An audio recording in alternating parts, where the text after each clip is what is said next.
Assalamualaikum dan salam sejahtera kepada panel Sir Fahmi dan Puan Aziah. Pada hari ini, kami kumpulan 24 akan membentangkan projek 1 kejuruteraan awam.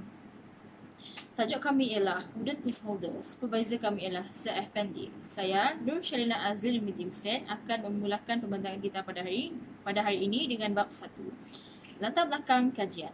Pertama, menampilkan reka bentuk baru untuk tools box yang sedia ada. Yang kedua, reka bentuk ini dinamakan Wooden Tools Holder. Ketiga, reka bentuk ini memperlihatkan cita rasa para pelajar untuk menyimpan alatan tangan.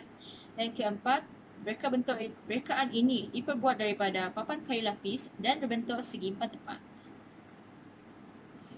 Pernyataan masalah. Pertama, alatan yang bersaiz besar dan berat tidak dapat diletakkan di dalam tools holder yang sedia ada.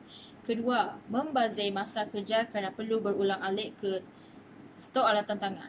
Yang ketiga, sukar untuk membawa alatan ke tempat kerja kerana tidak bersifat mudah alih. Yang keempat, terdapat alatan tangan yang berat dan tajam. Dan kelima, alatan tangan tidak tersusun dengan rapi. Objektif kajian. Pertama, mereka bentuk semula tools holder yang sedia ada dengan menambahkan roda supaya ia menjadi mudah alih. Kedua, menentukan keberkesanan tools holder terhadap pelajar-pelajar yang menggunakannya di dalam bengkel kayu. Ketiga, menentukan berat beban iaitu alatan tangan melalui penimbangan. Yang ketiga, menentukan susunan yang sesuai di dalam wooden tools holder dengan membuat holder untuk setiap alatan tangan. Skop kajian. Pertama, dilakukan di dalam bengkel kayu Politeknik Muka. Yang kedua, dikhaskan untuk menyimpan alatan tangan. Yang ketiga, memudahkan penyimpanan dan penggunaan alatan tangan. Yang keempat, menyediakan borang sos lidik untuk pelajar yang menggunakan bengkel kayu sahaja. Kepentingan kajian. Yang pertama, memastikan keberkesanan produk ini sepanjang digunakan di dalam bengkel kayu. Yang kedua, memastikan produk ini yang bersifat mudah alih dapat menjimatkan masa penggunaannya. Yang ketiga, memastikan produk ini dapat mengelakkan sebarang kecederaan berlaku apabila penggunaannya. Dan yang keempat, memastikan wooden tools holder ini yang ditambah baik dapat lebih sistematik di mana peralatan tangan yang diperlukan kelihatan tersusun dan senang untuk mencari.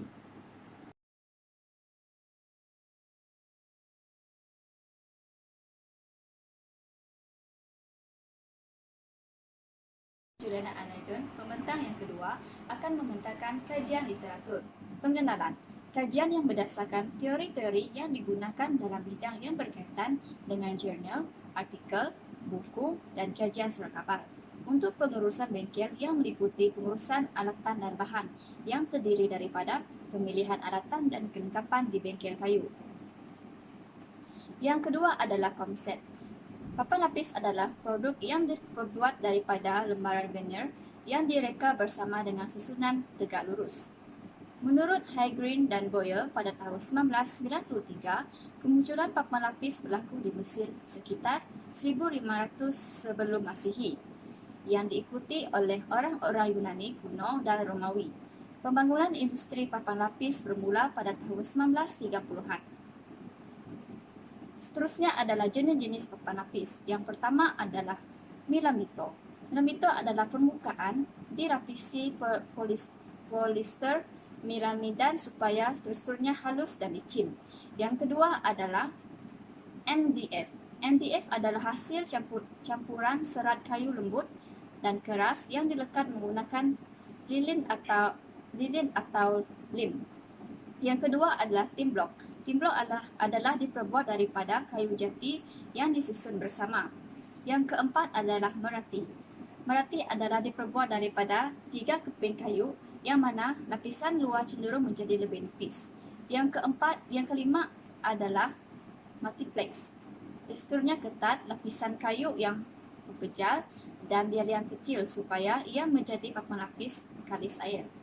Yang terakhir adalah particle board. Ia bukan kalis air dan tidak cukup tahan serta tidak digunakan sebagai bahan utama. Yang terakhir adalah kajian terdahulu untuk toolbox. Bahan yang digunakan tidak tahan lentur bagi peralatan berat. Pemegang toolbox juga berjenis plastik dan mudah tercabut. Tempat penyimpanan alat adalah terhad. Hanya alat tangan sahaja yang boleh diletakkan di dalam toolbox tersebut.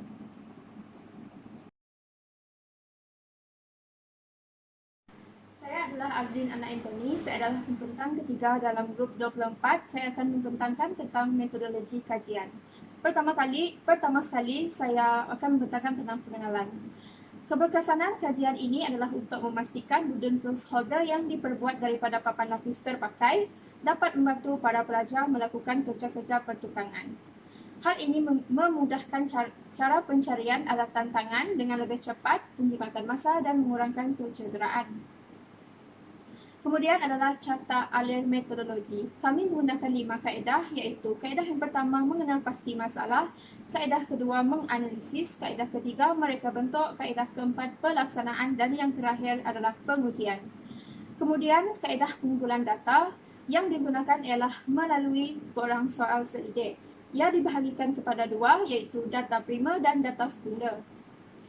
Instrumen kajian kami mempunyai 3 bahagian, iaitu bahagian A, demografi responden, bahagian B, perspektif responden terhadap kajian, bahagian C, pendapat umum selepas menggunakan produk.